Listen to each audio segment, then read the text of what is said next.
Lord has put on my heart more and more and more. And Revelation 17:12-15, and I'm just going to read it real quickly. What is it, Revelation what?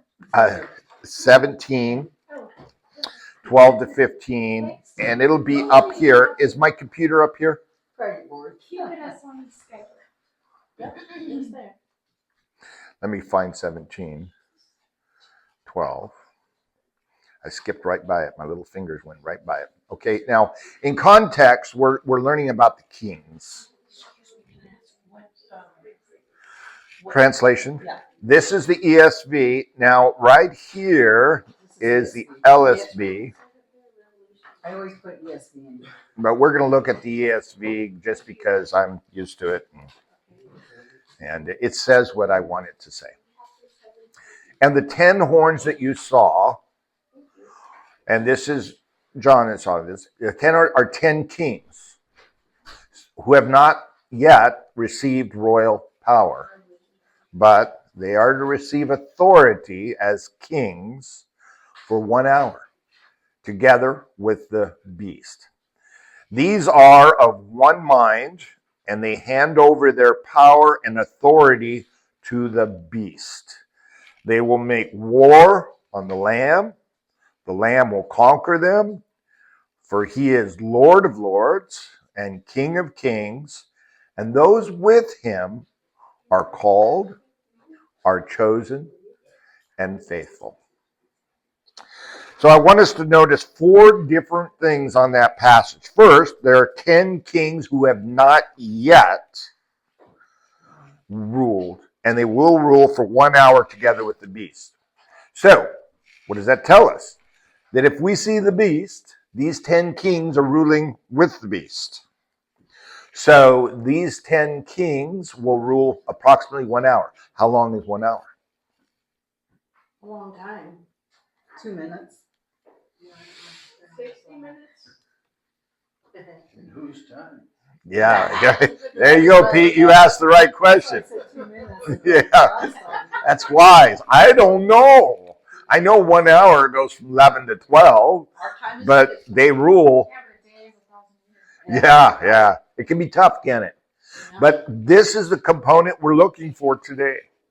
Where are these new 10 kings ruling with this beast?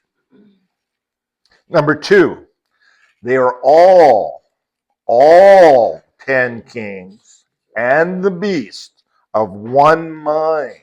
They have one goal, one purpose.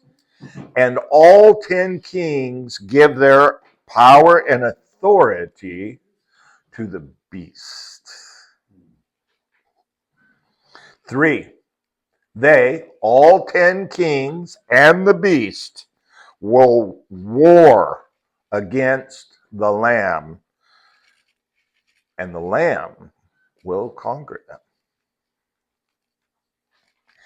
And 4, noticed, who is with this Lord of lords, this Lamb, this King of kings, who will conquer them? They are the called, chosen, and faithful. So this event happens after what?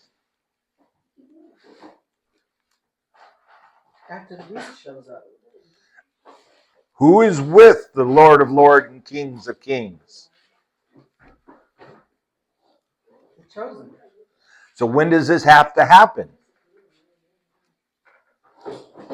After the Lamb conquers them. After the chosen are with the Lamb. Commonly called the rapture. This is actually would be after, when are the called and the chosen taken to the King? When Jesus arrives in the great cloud. Because who is with the Lord of lords and King of kings? Who will conquer them? The called, the chosen, and the faithful. Now, in time zones, we don't know how much time surpasses in this passage between the 10 beasts, the 10 kings given their power to the beast. We are not given a time. Is it 2.5 years? Is it 3.5 years? It can be no longer than 3.5 years. Because what passage clarifies that? Revelation 13. Somebody want to go there and tell us how long the beast will reign?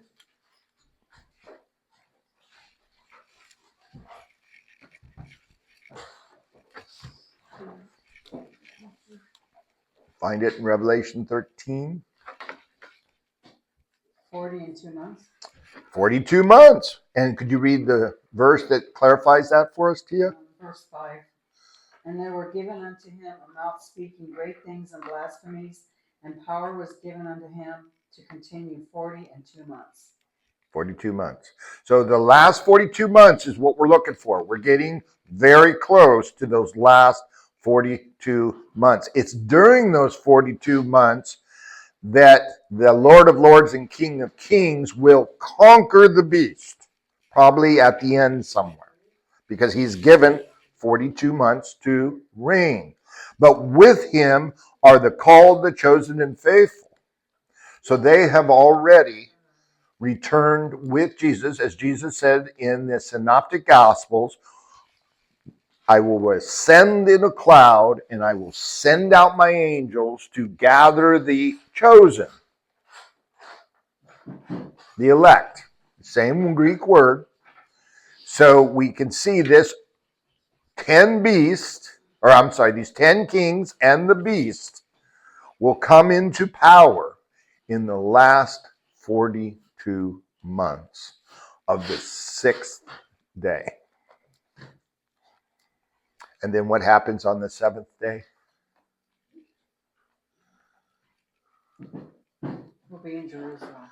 We'll be in Jerusalem. Yeah, and the king will be the King of Kings and Lord of Lords, and we'll be reigning with him. Do you get that, Pete? You can go ahead. You can go ahead. No, She wants to wish you a happy First Fruits Day. maybe. First First, fruits probably day, day, which is which is probably barley. spam. Yeah. I was gonna say, try to spam, that's all it I was. hope I didn't butt that. Are you kidding? Right, so now I want us to know. Now we are all familiar with, well, somebody look up Matthew 22:14, please. And Tia, and then, we'll start there, Matthew 22:14. What does that say?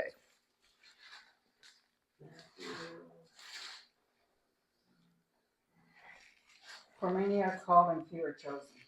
There you go. So these are those that have been called and chosen. But you notice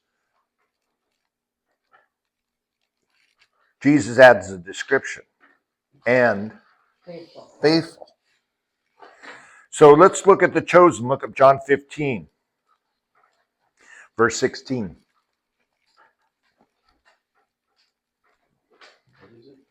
John 15, verse 16. You did not choose me, but I chose you and appointed you so that you might go and bear fruit. Fruit that will last, and so that whatever you ask in my name, the Father will give you. So when Jesus says many are called, few are chosen, who chose? Father. Yes, and look at verse 19 of that same passage. If you belong to the world, it would love you as its own. As it is, you do not belong to the world, but I have chosen you out of the world. That is why the world hates you. Okay, you notice what he's saying? He's chosen us for what?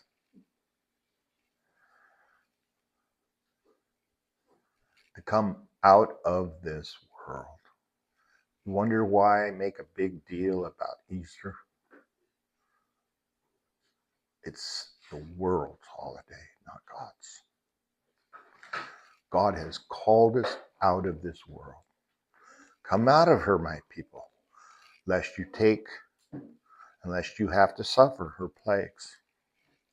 So there's the called and the chosen. But who is this faithful? Are they the same? Are all those who are called chosen? No. Are all those who are called and chosen faithful? So could you say the elect? That's chosen, same word. The called, the elect, but you notice God adds something here, faithful. Can you be called and chosen and not be faithful? But here he says the only ones with him, the first fruits harvest. Today, the first fruits harvest are those who would not have only been called, but they were chosen, and not only called and chosen, but faithful. Now, I struggle with this. And I ask many questions of the Lord on this. Are you telling me that some are called and chosen and are not faithful? And our own purposeful response has to be, yes, there are some. There are other scriptures that tell us. Paul tells us, you may come in just like through the fire and bear no fruit. But only with Jesus here, the Lord of Lords, Kings of Kings, who is going to conquer the beast, will be those who are not just called, but they're chosen. And not just chosen, they're faithful. Do you want to be part of the first fruits harvest?